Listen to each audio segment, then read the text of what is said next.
Good morning dear students. Welcome to study with Aakash. Study with Aakash में आपका स्वागत है। आज मैं आप लोगों के लिए JCRT कक्षा 7 के सिविक्स यानी राजनीतिक शास्त्र की बुक का फर्स्ट चैप्टर का प्रश्न अभ्यास लेकर के आया हूँ, जिसका फर्स्ट चैप्टर का नेम है लोकतंत्र, जिसे हम इंग्लिश में कहेंगे डेमोक्रेसी। तो आइए इसके प्रश्न अभ्यास को हम लोग शुरू करते हैं। तो इसमें पहला प्रश्न है, रिक्त स्थानों की पूर्ति कीजिए। पहला इसमें क्वेश्चन है, में राजा लोगों पर शासन करते थे, राजतंत्र। दूसरा, में लोकतंत्र का प्रत्यक्ष रूप है, स्विट्जरलैंड। तीसरा, सार्वभौमिक वयस्क मताधिकार का विचार किस सिद्धांत पर आधारित है, समानता। चौथा है, लोकतंत्र में सभी वयस्क नागरिकों को देने का अधिकार होता है, मत। पांचवा है, जनता का मतदान करके का चयन करती है सरकार। इसके बाद अगला प्रश्न है, निम्न प्रश्नों के उत्तर दीजिए। जिसमें पहला प्रश्न है, समानता के लिए किन्हीं 3 कानूनी प्रावधानों को लिखिए। इसका उत्तर होगा, समानता के लिए 3 कानूनी प्रावधान निम्नांकित हैं। का नंबर है, कानून की नज़र में हर व्यक्ति समान है। इसका अर्थ यह है कि देश के सभी लोगों को कानून का पालन करना अनिवार्य है, चाहे वह साधारण मजदूर हो या फिर कोई अधिकारी। खा नंबर का है, हर व्यक्ति को सार्वजनिक स्थानों पर जाने की स्वतंत्रता है। खेल के मैदान, होटल, दुकान तथा बाजार आदि में जाने से किसी व्यक्ति को रोका नहीं जा सकता है। ग नंबर, अस्पृश्यता को दंडनीय अपराध घोषित किया गया है। वर्तमान में यह प्रथा कहीं देखने को नहीं मिलती। इसका लगभग पूर्णतः उन्मूलन हो चुका है। अब इसमें दूसरा प्रश्न है, मध्याह्न भोजन योजना से क्या फ़ायदा हुआ है। तो इसका उत्तर होगा, मध्याह्न भोजन योजना के अंतर्गत सभी सरकारी प्राथमिक एवं उच्च प्राथमिक तथा सरकारी सहायता प्राप्त स्कूलों में पढ़ने वाले बच्चों को दोपहर का भोजन स्कूल द्वारा दिया जाता है। इस कार्यक्रम का प्रभाव काफ़ी सकारात्मक रहा।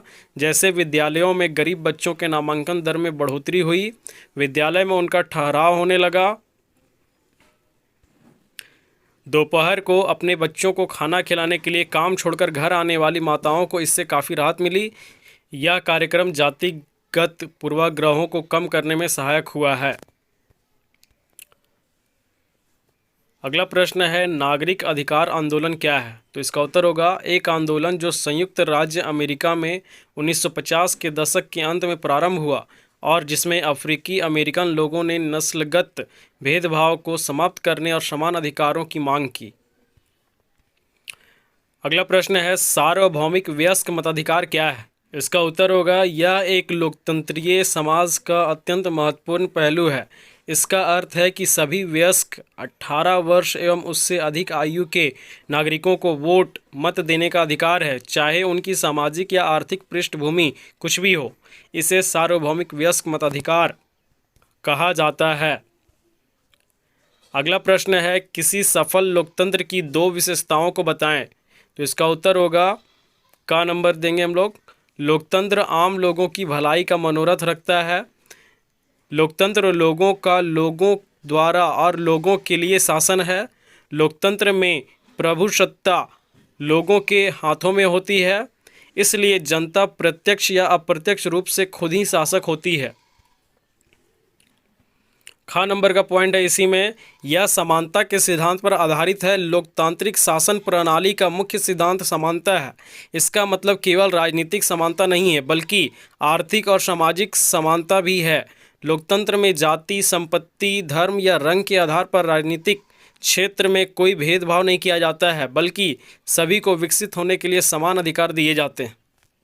अब इसका अगला प्रश्न है, संविधान के प्रावधान समानता की स्थापना करते हैं, फिर भी समाज में असमानता क्यों व्याप्त है।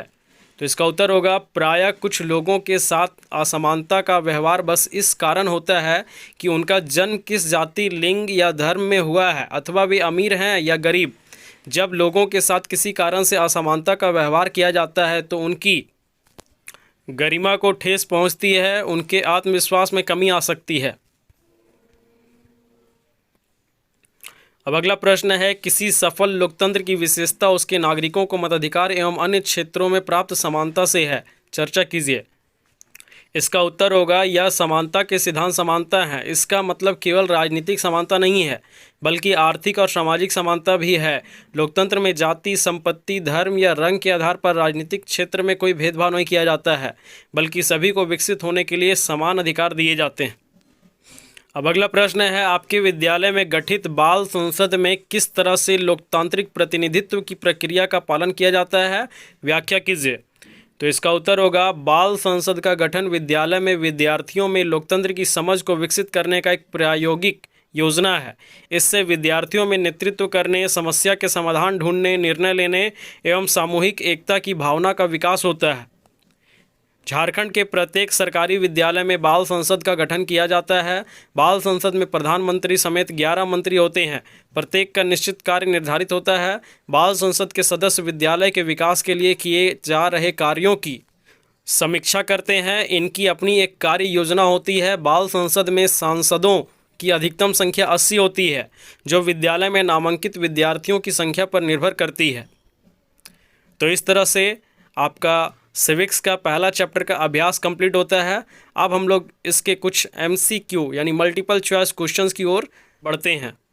तो जिसमें पहला क्वेश्चन है, लोकतंत्र का अर्थ होता है, तो ऑप्शंस है इसके, जनता का शासन, एक व्यक्ति का शासन, सभी का शासन, इनमें कोई नहीं। तो इसका सही आंसर होगा जनता का शासन।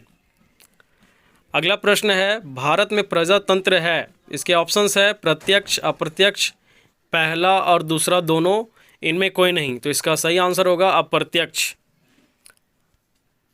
अगला प्रश्न है, रोसा पार्क्स एक महिला थी, इसके ऑप्शंस है आंग्ल भारतीय, अफ्रीकी अमेरिकन, भारतीय अमेरिकन, इनमें कोई नहीं। तो इसका सही आंसर होगा अफ्रीकी अमेरिकन।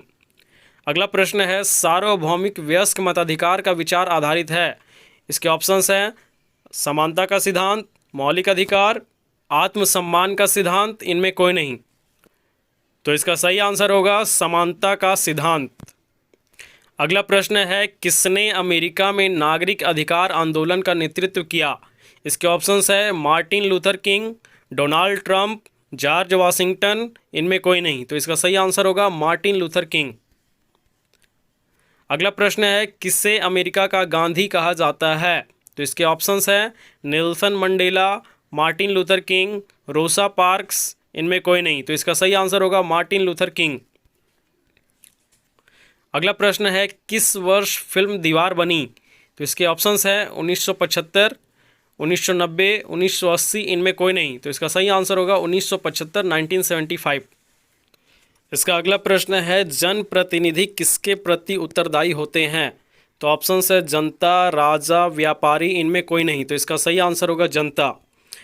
अगला प्रश्न है, मार्टिन लूथर किंग को किस वर्ष नोबेल पुरस्कार दिया गया, तो ऑप्शंस है 1901 ईस्वी, 1964 ईस्वी, 1960 ईस्वी, इनमें कोई नहीं। तो इसका सही आंसर होगा 1964 ईस्वी। अगला प्रश्न है, भारतीय संविधान के किस अनुच्छेद में समानता का प्रावधान है, ऑप्शंस है 15, 21, 14, इनमें कोई नहीं। तो इसका सही आंसर होगा 15। तो इस तरह से आपके पहले चैप्टर का अभ्यास और MCQ दोनों कंप्लीट होता है। अगर आपको मेरी वीडियोस अच्छी लगती है तो अपने दोस्तों के साथ शेयर करें, लाइक करें, कमेंट करें और चैनल को जल्दी से जल्दी सब्सक्राइब करें, क्योंकि मैं रोज़ आपके लिए इसी तरह से नई नई वीडियोस लाता रहता हूं। धन्यवाद।